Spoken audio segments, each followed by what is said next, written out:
Agence 16, la vidéo, vas-y, notre animation. Les Congolais, voici votre agence. Avec ingénieur Tonton Winga 16 mm. Papa, na Kevin, agence 16. J'étais à Mila, Bazaboka, Tessa, Cocola, toujours imité mais jamais égal. 16 mm. 16 mm. 16 mm. 16 mm.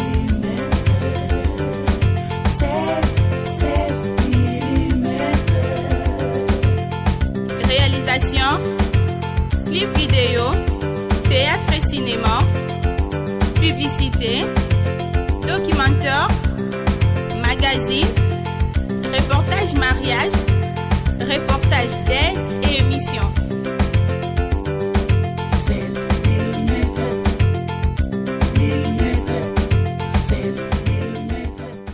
Bote mingi na bino ba bozuli bakuya bolandi émission na biso ya lelo émission eye totiki bongo endumba Kinshasa tokei na etuka ya Congo Central mingi penza na territoire ya Songololo wapi pai tokutani bongo na mama Neli Mwinga oyo azali bongo mokonomi ya Songolo ya territoire ya Songololo na ye tokoka koyeba nkita nini ezwami na territoire ya Songololo mpe nini bana Songolo bazali kosala mpona kotombola territoire na bango. Mama Mbote. Mbote mama na biso. Tolobi wana yo zali mokonomi ya territoire ya Songololo. Tokosoana makambo etali nkita ya Songololo. Kasi te ya Mbote tobanda liso na biso toyebana no Songololo yango ya solo ezwami na etuka ya Congo Central mais wapi so koyebisa biso mwa carte postale ya Songololo. Ya solo Songololo ezali oyo eza na kati ya pays na biso République démocratique du Congo. Songololo ezali na 8190 km². Songololo na ba oyo bayebi te to bandi yango na Kimpese. Kimpese kaboli biso na Matadi et na Lukala pardon. Donc na place to kaboli Lukala na Kimpese na pont wana nde sika Songololo ebandi. Eketi na pont ya Mpozo ekaboli biso na Matadi. Na ba oyo nyonso basala kanzela ya biso ya Congo Central kokoma Matadi Mwanda Boma bayebi ete baleka ya biso na liboso ya Songololo. Na ngambu boye wana tumoni makadamu na ngambu boye tozana bamboka oyo esika wapi tobengi ye moko Songololo aza de gauche à droite oyo esika agglomération Songololo ezali so tokoti na bakati kuna tobengi ba oyo baza bambanzama nteki bamboma baza kuna koto oyo tozana ba oyo tobengi bato ya basonga oyo tobengaka bandibu biso nyonso toza na kati ya Songololo parce que mondibu aza kaka na mbanzangongo te na Songololo mpe mondibu azali. Songololo aza na 5 secteurs. Secteur ya liboso eza secteur ya Bamboma, toza na secteur ya Kimpese, toza na secteur ya Palabala, toza na secteur ya Luima et toza na secteur ya Ombo. Nde yango wana ezwami na kati ya Songololo na biso. Toza na secteur Minei. Minei. Mitano.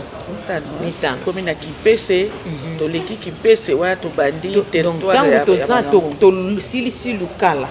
Tokoti Kimpese wana tobandi Songololo tina pont Pozo. Voilà, avant kota Matadi na kati ya pont nde tokabwani na Songololo. Ya solo Songololo eza monene po banda Songololo ti kokende Pozo ezali awa eza musika penze ezali musika. Sikoyo mama tokoki koyeba na Songololo bankita boni bosana yango. Toza na bankita ebele ya liboso toza nango tobengi na France na lopoto agriculture. En tout cas toza na mabele munene oyo tosalelaka bilanga. Mosala na biso ya minene toza nango kuna na tongo soko lamuki surtout sokoti na kati ya bamboka eza pasi po mona okuta bato na kati ya mboka loboku tabana na biso bauti classe surtout soko ki avant midi après midi mais mingi bato nyonso kokuta bango na babilanga parce que mutu nyonso mosala na ye ya liboso aza na bilanga ata oyo azali commerçant aza na mwa ndambo ya mabele na ye asalelaka bilanga ata oyo aza ke asalaka na kati ya entreprise moko songolo mais en tout cas bilanga ezangaka te ya mibale toza na oyo tobengi bamabanga ebele e mabanga wana ebele baroche wana yango ezoko justifier présence ya ba cimenterie ebele na kati ya Songololo. Parmi ba cimenterie toza nango oyo ya liboso ya l'État Sinat. Bien que mikolo yo ça fait déjà 10 ans osala te mais toza kobunda na toyebi ke l'État za kolanda biso ya aza komibongisa biso mpe toza komibongisa po te Sinat kwa kozongela misala nango parce que yango eza koaide Songololo makasi. Ya mibale toza na PPC, toza na nyumba ya Akiba et toza na moko liso ezali kofungwama o babengi siko. Kaka sima, kaka nyonso eza kaka ba usine na sima tokomi nango déjà 4 na kati ya Songololo sans que to compter silu oyo tosi totiki déjà na ngambo ya lokala oyo eza ya biso te. Mais bobongisi nano Sinati te bokesa so misusu. Tobongisi nano Sinati te, Sinati eza déjà ezala déjà et travailla. Mais qui moi kokoso na oyo etali mbongo depuis Sinati esalema l'État atikala kopesa ye mbongo ya kosalela te. Donc tant nyonso ba vivre nango eza babandi kozoba ndeki kozoba crédit fournisseur bazwi mbongo na banque bayeba baloli bazwi mbongo na banque bayeba baloli et tango ba charge eza ebele eza mikakatano ezali ekoti et lelo azana banyongo ça c'est vrai. Il y a pas si mingi toza nango na kati kona toti komona siège na biso na kati ya Kinshasa siège social na kati ya Kinshasa wana limité na 12e ba uti ko teka biso yango na FBN banko tozalaki na ye na nyongo toyebi biso nyonso eteke eza bien public de l'État wana eza violation ya droit au wada etuki kaka na ko violer au droit au wada te et violer pe mibeko ebele na kati ya mboka parce que circulaire ya ministre zali oyo ezali kopekisa saisi to vente ya biloko oyo eza ya l'État. Mais awa toko meka koyebisa na bato ke l'État aza na 91,7% de part na kati ya Sinat. Donc aza majoritaire donc ezaki eloko ekokaki kotekama te et toza kosenga na bakonzi mpe tozobunda elongo mpo ke tokoka korécupere yango. Bobunda likambo te bobunda malembe baozongisela bino. Merci ma. So mpe tolobi makambo etali kita tomonaka mingi makambo etali mai totalaka mingi makambo etali courant totalaka mingi makambo etali toloba lisusu nini na makambo etali toza na élevage na kati kuna na kati oyo etali élevage wana en tout cas ezali parce que soki okiti na Kimpese okiti na partout okomona na likambo ekobokola banyama toza nango makasi bantaba mingi ebimaka epai na biso na Songololo toza na bangulu ebele antuka ebimaka epai na biso na Songololo toza na mabele ya kitoko eza vraiment koyamba mpe kopesa banyama oyo esengeli na kolia bamai toza nango mpe ebele parce que nake kaka mosika te na mai ya kwilu na mai ya kwilu wana toza na bambisi ebele ebimaka kuna ya minene soki oyepa na biso kosepela makasi mai ya kwilu eza monene oyo ya moke mai ya kwilu eza monene na mai ya kwilu mpe soki omati mwa moke toza na station moko ya SNEL oyo tobengi SNEL kwilu babwato ezalaka kuna babwato ezali bato basalaka nango bazali mpona bapêcheur bazali mais eza mpasi koremarke soki nakoki koloba mwa moke lisusu awa ke toza na SNEL kwilu oyo aza pembeni ya siège administratif ya Songololo ya territoire na biso mais likambo ya mpasi komonake na kati ya Songololo courant eza te tozali kobunda makasi pour que courant kwa kokota na kati ya siège administratif na biso tozalaki na DG ya SNEL oyo nazosalue sikoyo nazo remercier pe parce que akoti makambo ngo pour kwa kopesa biso courant na kati ya siège na biso ya Songololo et tango tolobeli courant toyebi biso nyonso ke courant eza un grand facteur de développement eza kotindika vraiment développement makasi mais soki na kati ya bamboka na biso tozali kodévelopper makasi te c'est parce que courant eza te courant elekeli biso liboso ya Songololo mais courant ekoti mpenza na kati ya Songololo te soki na oyo tobengi Kimpese bato nyonso balekaka nzela wana bayebi Kimpese esuki kaka Kimpese po ekoti mwa bamboka mike mais ekoti na kati ya bamboka te parce que bilanga makasi ezosalema na bamboka faut développement ya biloko tozolona esalema na bamboka donc tozala na baizine na kati ya bamboka mais comment okotia izine na kati ya mboka oyo courant eza te donc toza kocontinue kobelela mpe kosala mosala na biso na ntina ete bakoka mpe kodote biso na bastation ya basinel par-ci par-là courant ekota po permettre développement makasi na kati ya Songololo na biso zandu oyo ya lufu ezala mpe na songololo. Zandu ya lufu eza na siège administratif ya songololo na biso oyo tobengi agglomération de songololo. Ntango oza na loboko oyo songololo eza na 5 km. Soko outi Kinshasa ozokende Matadi. Eza na loboko wapi? Ntango oza na loboko na nga oyo ya droite eza songololo, mais loboko na nga oyo ya gauche nde esika frontière ya lufu ezali. Okoti yango mpe eza kopermettre biso surtout mikolo oyo tokoka kosala échange ndenge tobenga yango ya bato ya Angola na biso. Bavante eza kosalema makasi na marché wana tobengi songololo. Biloko nyonso ya biso ezokende na lufu oyo ya biso, mais pasi ezaki bango baza koyela biso mingi, biso toza kokotisa mingi te. Curieusement biloko baza koyela biso eza biloko moko kaka ba oyo ba mama na biso ya bazando, ba mama na biso ya bawenzi bazokende kosomba na Chine. Yango pe Angola zoko bimisela biso na nzela ya lufu. Mais ya ati bato bazowela ngo po ya tiena prix ya se, biso to tie prix ya likolo. Nde yango eza kopesa mwa kokoso, mais l'état azoko étudier pe ndenge nini tokobongisa pour que ba opérateur économique na biso bakoka ko se retrouver, parce que wana pe eza kobebisa marché ya ba opérateur économique na biso. Tomona pe nzela bazobongisa ba nzela bazokobongisela biso ekotaki na cadre ya 100 jours ya chef de l'état. Tisiko yona no esili te, mais namoni baactive lisusu misala mikolo oyo ezokende na kosila. Mama bongo yo na ndenge na yo ya mama mokonomi ya kuna, makanisi nini oza nango mpo territoire na bino ekende liboso? Makanisi oyo toza nango ya liboso tolingi ete siège na biso ya administration ezonga na kati ya songololo, parce que bango nyonso babimi bayeki mpese kati me baordinateur wana na invité émission oyo tokoka kokita na bino sur place botala comment baza na babâtiment ya kitoko, comment baza na baordinateur oyo evanda na kati ya bacarton efungama te mpo courant eza te. Donc siège wana fo ezala nano électrifié baconnecte yango na électricité et permettre bato nyonso bazala. Et à part kuna makanisi mosusu toza nango bazongisela biso surtout nano sinati. Mama sinati ezali cimenterie oyo esimbaki songololo kaka te me Congo central mobimba. Pourquoi? Parce que ngai nalobaka yango mpe na kotilisa koloba yango te, nazwi baparent oyo basali na sinati te me nabokami na mbongo ya sinati. Parce que ntango ezalaki bafuti bato ya sinati biso tobandaki kosentir ke ville mo babilanga ezalaki vie ezalaki kitoko, mais lelo ekomi kokoso. Pasi mosusu tokomi nango surtout ya sécurité. Tokoti makasi pasi ya sécurité na territoire na biso ya songololo. Wana moto nyonso akoyebisa ngai bana moto baza koboma bango na ngonga nyonso, parce que miyibi baza kobotola bamoto kokotela bato na bandako.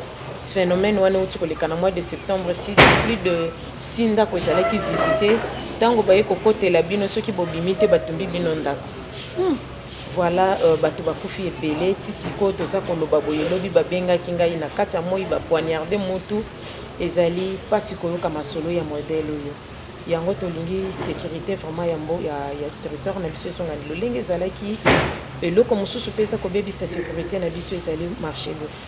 Parce que oyo nyonso bazanga misala bazalaki na Kinshasa wa kokotaka na bazandu ya maboko milai kobendaka Kinshasa bisika kobendeleza te. Bichi ekoma trop surveillé. Alors bango nyonso base déverser na bango na kati tobengi lufu. Tala ndenge baza koyiba biso na kati ya ba territoire baza kokotela biso na bandako, miyibi nyonso bakoma na marché ya lufu. Et toza na kati ya lufu eloko mosusu eza ko déranger surtout ba maman ezali eloko tobengi ki collabo, c'est-à-dire maman yo salaka na OCC ovandi na yo na bureau na yo lobi kobima te, bien que musala no eza sur le terrain na kati ya marché mozwi mwa petit na yo moko boye to ba petit na 7000 bakende kosalela musala oyo OCC ayebi te. Et bato wana baza ko traumatiser batata, baza ko traumatiser ba petit commerçant oyo baza kokota na lufu. Et songololo na biso eza kobeba kote kuna lisusu tolobi miso na biso eza na kati kuna kotala pourquoi makambo ezoleka boye tozwa solution nango po population kwa kozala l'aise le territoire na biso na batracteur. Parce que maman soki tokiti na bino bokomona ke tozana na mabele bisika mosusu eza nano vert tozana na matiti nano basimba yango te. pourquoi parce que instrument ya makasi ya kosalela bilanga eza te o toyebi ete bilanga ezali eloko ezomatisa bikolo donc tozala na batracteur ya makasi ekotaka par-ci par-là batiela biso disposition ya carburant toyeba kobunda mpona carburant pour que motu na motu oyo aza na 20 hectare na ye asala na kimia oyo aza na 30 hectare na ye asala na kimia motu nyonso na asiri kopermettre que vie ya bato ekoka kose développer facilement. Mama okoyebisa biso mpe mwa baaction na yo sociale osalaki ntango ozalaki mpe mpona mpe oza kokoba kosala baaction na ngai eza ntangonga nyonso parce que nakitaka presque chaque mois ou chaque semaine ntango namoni ke naza na temps libre awa na parlement soki epesanga temps libre nakitaka nakesala baaction na ngai baaction na ngai eza plus okende na bamboka na bahôpitaux kotika bakisi okende na bamboka na kotika basemence kokabola basemence parce que toyebi ke mingi kuna eza kolona babiloko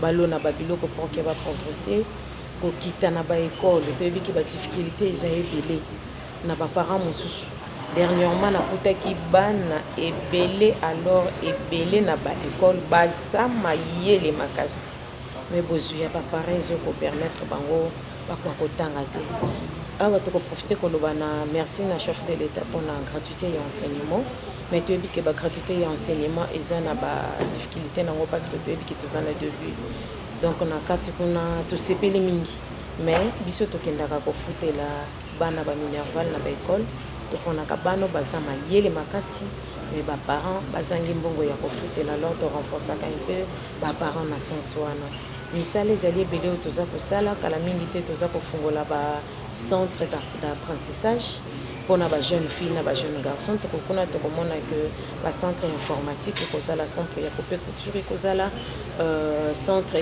ya mécanique ekozala toza kokende nango malembe parce que toza na bozwi ya mingi te mpo tokoka kosala nyonso mbala moko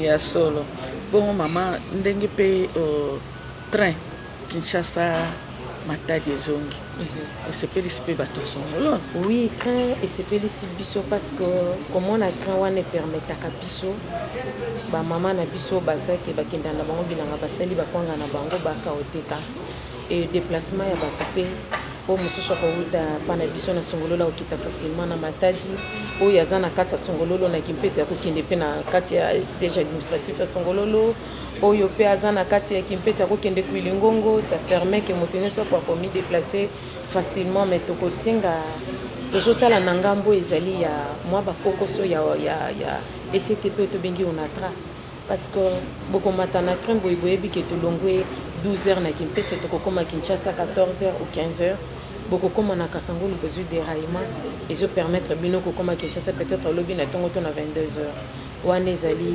kitoko te parce que toza na mituka na biso tozwa kozwi na kimpese 3 heures 4 heures du temps oza na yo na Kinshasa facilement donc soki kote kuna mpe bakoki kobongisa na kati ya entreprise pour que tozala l'aise kokomaka na Kinshasa to na Matadi na ngongi esengeli ekosepelisa biso so na kati ya songololo makasi amo lokwa tosoli mwa mingi oza eso na likambo soso okokobakisa tomotuna o na tuni te makambo ya kobakisa ezali na kati mpona makambo eza mikolo eza ningisa biso ezali port en eau profonde tosengaki toyokaki ete bazobwaka pont rotorail Kinshasa Brazzaville eza likambo ya kitoko ya solo kuna tomoni ke eza na kati ya domaine ya intégration régionale eza malamu mais biso tolingi biso bato ya Congo central tolingi batongela biso nano port en eau profonde pourquoi port oyo ya banana tobengi port de banana pourquoi parce que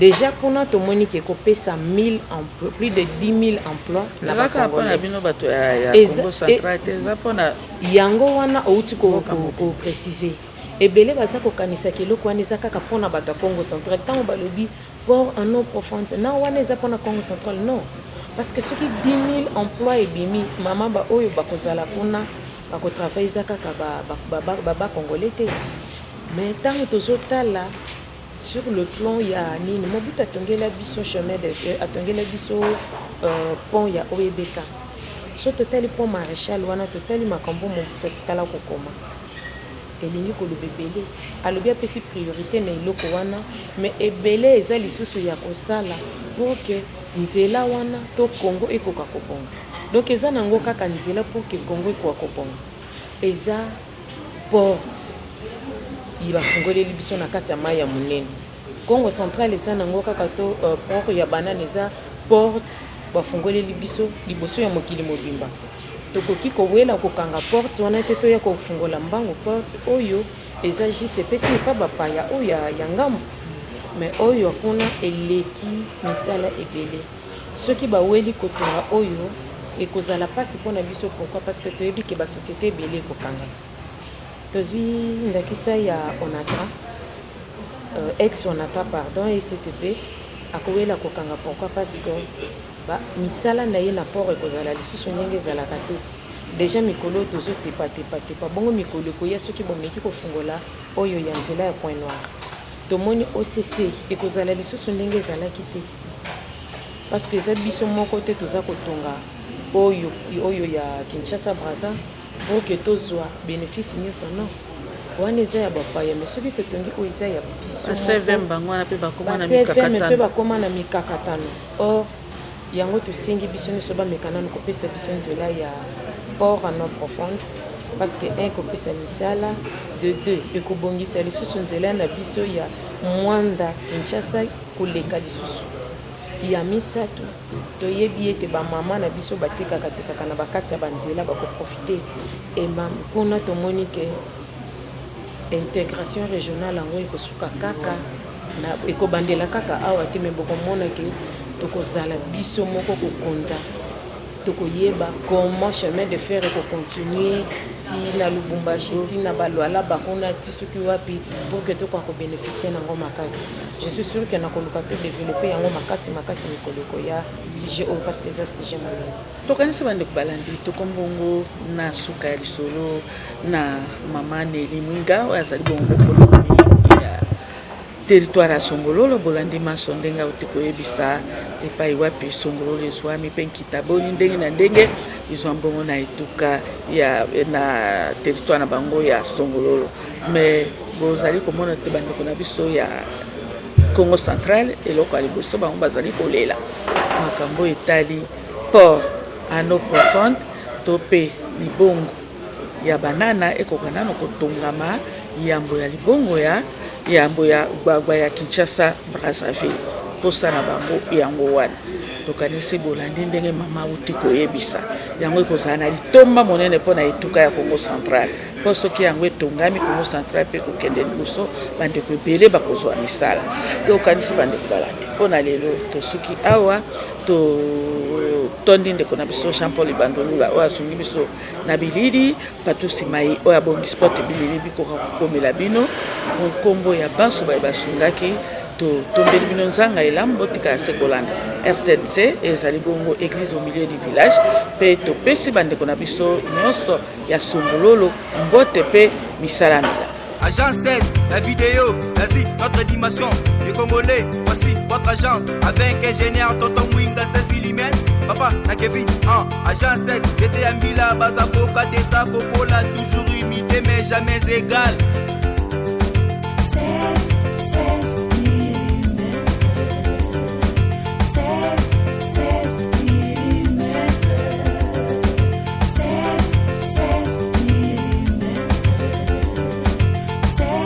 16 mm.